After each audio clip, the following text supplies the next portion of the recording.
Hello and welcome everybody to another episode of Books and Bytes today we're diving deep into a true classic, And Quiet Flows the Dawn by Mikhail Sholokhov. Oh yeah, I love this book. This epic tale takes us to the heart of Cossack life amidst a turbulent period of war and revolution in early 20th century Russia.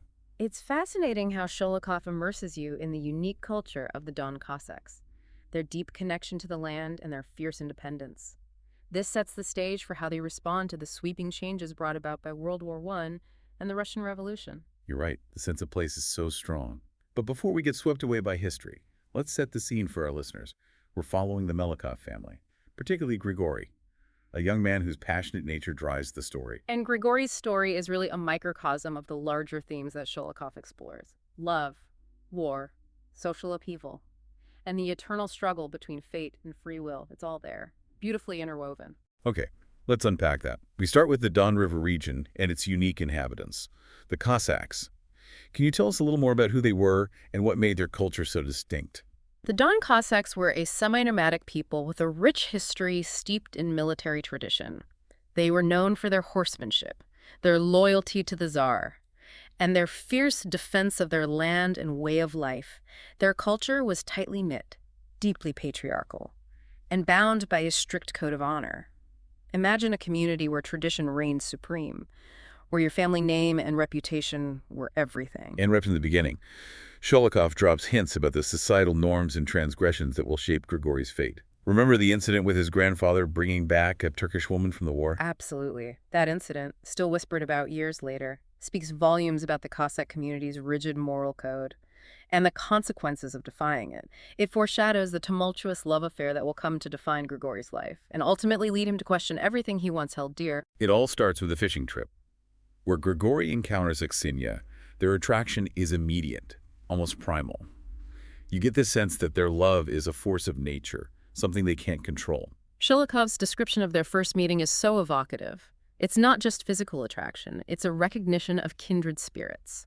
Two souls drawn together despite the societal barriers that stand between them. It's as if their love is a rebellion against the constraints of tradition. And it's a rebellion that comes at a price, especially for Aksinya. She's married to Stepan, a man who embodies the brutality and possessiveness often associated with traditional masculinity. Stepan's character highlights the oppressive aspects of Cossack patriarchy, the way women were often treated as property, their desires and aspirations stifled. Aksinya's defiance of those norms, her pursuit of love and happiness on her own terms, is both empowering and dangerous. And things get even more complicated when Grigori is pressured to marry Natalia. He's essentially forced into this marriage. And while Natalia is a good woman, she represents everything safe and predictable that Grigori is trying to escape. This is where Sholokhov masterfully captures the tension between individual desire and societal expectations. Grigori is torn between duty and passion, between the life that's been laid out for him and the yearning for something more. His heart belongs to Aksinya, but he's trapped in a web of social obligations. And then just when things couldn't get more tangled, war breaks out. The Cossacks, known for their military prowess, are called upon to defend the Tsar. It's a moment of great upheaval, but also a chance for Grigori to escape the suffocating confines of his village life. What's striking is how Sholokhov uses the war as a backdrop to explore themes of masculinity, violence, and the psychological toll of combat. Remember that famous passage where Grigori describes his first kill? The sheer brutality and emotional detachment he displays are both chilling and insightful. It's a pivotal moment, a loss of innocence that will haunt him throughout the novel. And as the war drags on, Grigori's initial enthusiasm gives way to disillusionment.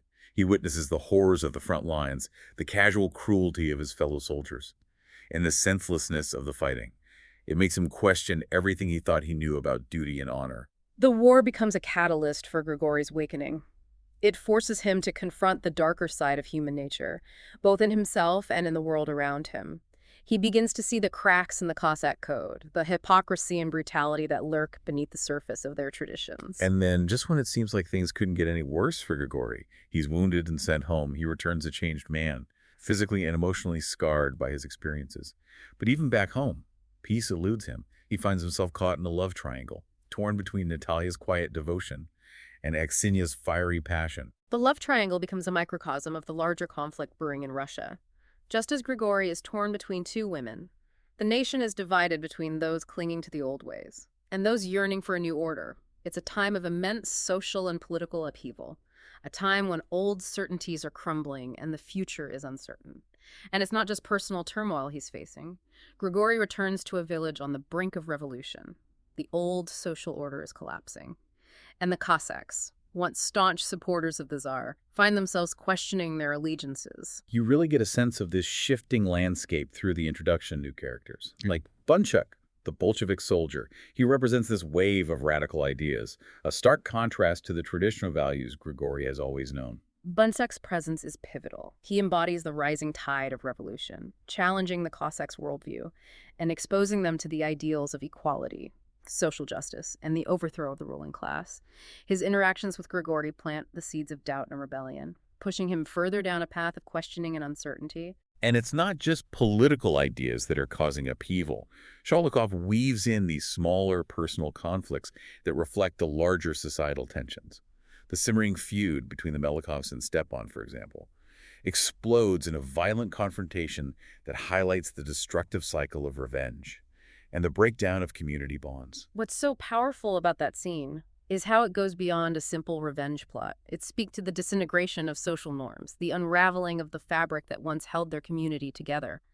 The violence becomes a symptom of a deeper societal malaise, a reflection of the anxieties and uncertainties gripping the nation. And then there's the Lesnitsky family, who represent the old world order. The wealthy landowners whose power and privilege stand in stark contrast to the harsh realities of the Cossack life. They're almost symbolic of everything the Cossacks are fighting against. Exactly. The Lesnitskys embody the aristocratic class that's about to be swept away by the tides of revolution. Their presence adds another layer of tension to the story, highlighting the stark social divisions and economic inequalities that fuel the growing unrest. It's no coincidence that Grigori's forbidden love, Aksenya, becomes entangled with Yevgeny, the young Lesnitsky officer. That relationship, it's a powder keg, just waiting to explode. And when it does, it results in one of the most shocking and brutal acts of violence in the novel. Grigori's revenge against Yevgeny is a visceral and disturbing scene that speaks volumes about his character. That scene is so difficult to read, but it's crucial to understanding the depths of Grigori's passion and despair. It shows how easily love can turn to hate, how quickly violence can erupt when jealousy and wounded pride take hold. It also underscores the destructive nature of power imbalances, how social inequalities can warp relationships and lead to tragic consequences. And to make things even more complicated, we get glimpses into Yevgeny's perspective through excerpts from his diary. It's almost like Sholokhov wants us to see the humanity of even those who represent the oppressor class. Those diary entries are fascinating. They humanize Yevgeny, revealing his own internal struggles and disillusionment. He's not just a one-dimensional villain, but a complex character grappling with his own sense of purpose and belonging in a rapidly changing world. It reminds us that even those who seem to have it all can experience profound internal conflict and longing. As the revolution gains momentum, we see the Cossacks increasingly divided. Some cling to their traditional loyalties, while others embrace the promise of a new social order. Grigori himself is caught in this ideological tug-of-war, unsure where he stands or what path to choose. This internal conflict within Grigori mirrors the larger struggle playing out across Russia, the Cossacks, who have always prided themselves on their unity and loyalty to the Tsar, are now fractured, their traditional values and beliefs challenged by the revolutionary fervor sweeping the nation. It's a time of profound uncertainty, and Grigori embodies that uncertainty in a truly compelling way. The arrest and interrogation of Stockman, the local revolutionary, really highlights the dangers of dissent. It's a chilling reminder of the oppressive forces at play and the risks people were willing to take to challenge the status quo. Stockman's fate foreshadows the brutal crackdown that will follow as the revolution progresses. His idealism and willingness to sacrifice everything for his beliefs are both admirable and tragic. It's a stark reminder that fighting for change often comes at a great personal cost. And as the conflict escalates, Grigori is mobilized once again, forced to fight in a war he no longer understands or believes in. It's a moment of profound disillusionment, as he realizes he's become a pawn in a game he can no longer control. Grigori's journey throughout the war is a descent into a kind of moral abyss.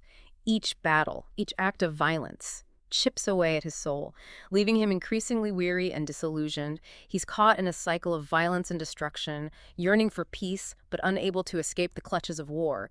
The sense of entrapment, of being swept along by forces beyond his control, is a recurring theme in the novel and speaks to the broader human experience of navigating historical upheavals. And eventually, Grigori returns home once more, seeking refuge and solace in the familiar embrace of his village.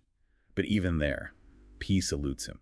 He finds himself caught in a web of heartbreak and betrayal, forced to confront the devastating consequences of his choices. He discovers that Aksinya has been involved with Yevgeny Lesnitsky. It's a revelation that shatters him, reawakening old wounds, and fueling a rage that has simmered beneath the surface for years. This betrayal feels like the final blow, pushing him to the edge of despair. It's a heartbreaking moment, a culmination of all the losses and betrayals Grigori has endured throughout the novel.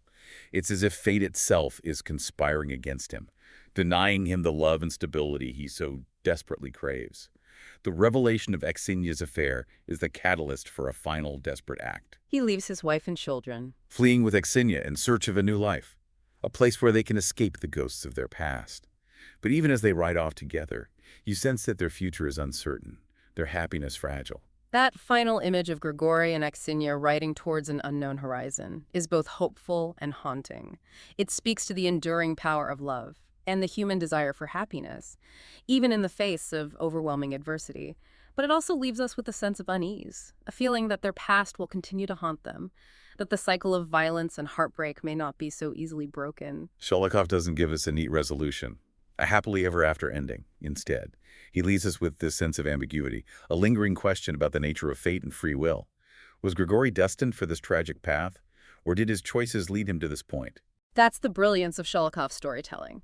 He doesn't offer easy answers or moral judgments. He presents us with complex characters caught in the whirlwind of history, their lives shaped by forces both within and beyond their control.